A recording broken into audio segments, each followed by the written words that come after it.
dan Chandra M. Hamzah yang sungguh mencederai upaya penegakan hukum di Indonesia.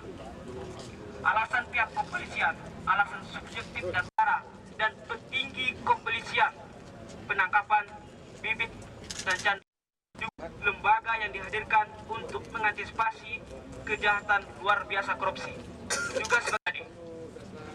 Sementara itu, Presiden Republik Indonesia, Presiden Susilo Bambang Yudhoyono, yang dalam pidato pelantikannya mengatakan salah satu butir penting dalam pemerintahnya, yang kedua akan menjadikan penegakan hukum dan penuntasan korupsi sebagai agar penting, dan kasus penangkapan Bibit dan Hamzah kini ternoda dengan tindakan Mabes Polri ini. Menuntut kepada Presiden untuk menonaktifkan beberapa kegiatan cicak dan buaya. 4. Menuntut kepada Presiden untuk mencopot jabatan. 5. Kami menilai kasus ini sebagai presiden buruk terhadap eksistensi kepolisian sebagai lembaga penegak hukum. Gagal dalam agenda penegakan hukum dalam evaluasi 50 hari pertama penegakan hukum. 7. Mengajak semua pihak tempat ini untuk menyampaikan aspirasi ya.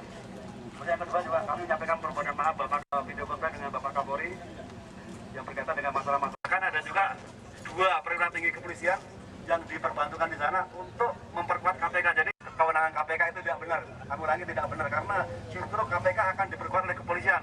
Karena para penyidik akan mengkebiri dan sebagainya. Kemudian yang kedua juga di dalam kepolisian, di dalam penegakan hukum kita menganut adanya yuridis prosedural teknis penegakan hukum kaitannya dengan masalah penahanan Bibit Samaryanto dan Chandra. Ini sepenuhnya kewenangan dari Mabes Polri. Jadi apa yang telah saudara-saudara dari HMI dan elemen mahasiswa lainnya serahkan kepada kami, ini akan kami tampung, akan kami salurkan, nanti akan kami tindak lanjuti untuk disampaikan kepada Mabes Polri. Tapi pada prinsipnya bahwa kepolisian di dalam penegakan hukum kita tetap komitmen. Bahkan para Kapolres di jajaran Kalimantan Barat ini telah membuat fakta integritas, kemudian penandatanganan komitmen moral untuk memberantas korupsi di wilayah masing-masing. Bahkan tidak hanya korupsi, 9 jenis kejahatan yang menjadi atensi dan yang cukup meresahkan masyarakat juga menjadi perhatian pihak kepolisian untuk dilakukan penindakan-penindakan. Oleh karena itu kami juga kita minta Bapak Kapolda untuk ketemu dengan kami di sini. Ya, janji.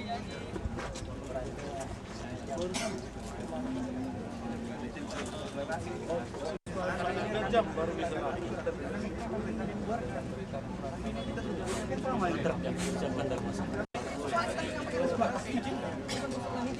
Itu makanya nyampe kita ke negara hukum.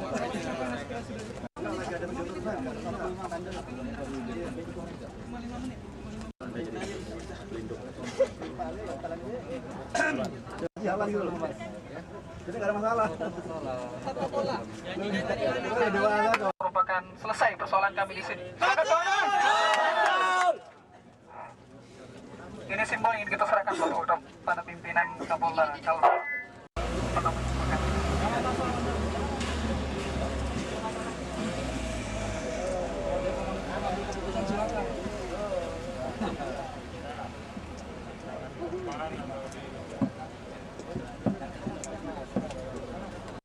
Sejauh mana hari ini kita bersama, sejauh mana komitmen institusi tubuh polisi Republik Indonesia. Itu yang menjadi catatan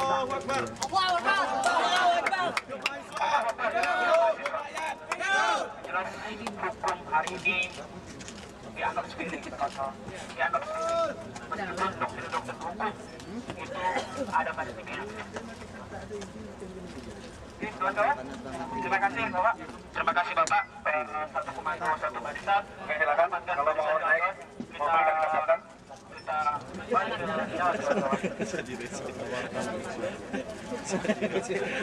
Pun rese masih. Pun masih rese.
Ini kooperatif lah mereka nih.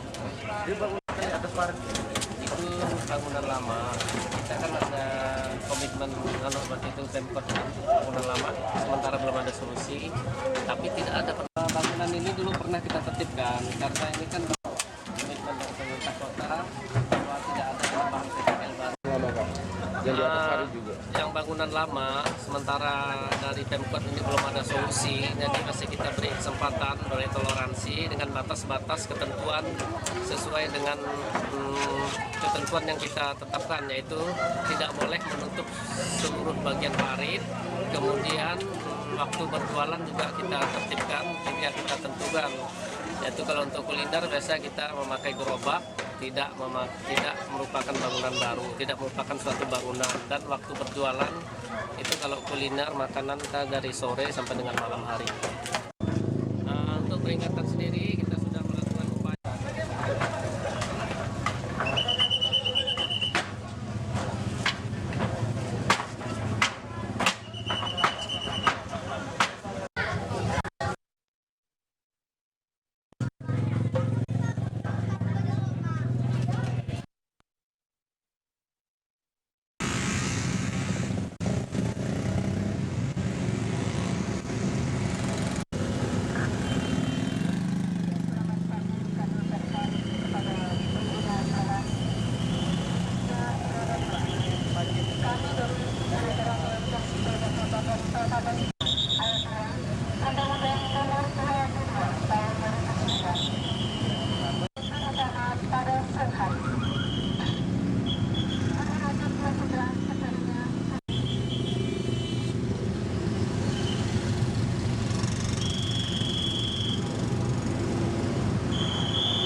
marka jalan, khususnya nanti Pak Wali dengan kelengkapan-kelengkapan jalan nantinya seperti apa Pak Wali? Ya, kan ada beberapa jalan yang akan di-overlay di aspal Bali yang karena ada kerusakan.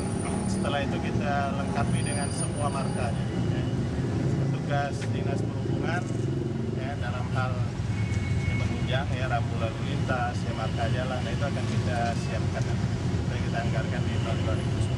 Tapi jalan Imam Bonjol ini mau di overlay, jadi setelah itu baru marka jalannya bisa kita buat. kan dalam satu klausulnya pemerintah kota nantinya pemerintah penyelenggara daerah bisa dipidana nantinya Pak Wali ketika terjadi kecelakaan terhadap pengendara dalam hal kerusakan jalan Pak Wali nantinya. Nah untuk wilayah-wilayah kita yang khususnya masih rusak Pak Wali, Tentunya kita siapkan karena jalan sekarang ada 3 di Pontianak ini, ada jalan nasional, jalan provinsi dan jalan kota. Kalau jalan kota kita usahakan untuk tetap baik ya. Nah jalan provinsi ini kan rusaknya akibat galian PDAM kemarin, tapi sebentar lagi akan kita perbaiki. Kita pahami itu, makanya untuk anggaran infrastruktur khususnya jalan tahun ini cukup besar. berapa besarnya Pak Wali? Di dinas PU itu mungkin untuk jalan lebih dari 50 jalan ya, lebih dari 50 miliar jalan. 50 miliar Pak. Tahun 2010. Pak, khusus yang PDM tadi itu Pak gimana Pak? Banyak. Khusus yang jalan PDM yang dirusak akibat proyek Segera kita perbaiki. Kemarin yang di depan PDAM mau kita cor beton, tapi harus ditutup 14 hari. Masyarakatnya keberatan, akhirnya ya saya bilang ditinggikan aja dengan menggunakan aspal, paling waktunya 3 hari selesai. Tapi kondisi hujan begini kan, ya kita tidak mau ambil risiko. Pak Wali mungkin punya imbauan Pak Wali terkait undang-undang 22 tahun 2000 warga masyarakat Ya, sosialisasi tetap terus dilakukan ya, dan kita siap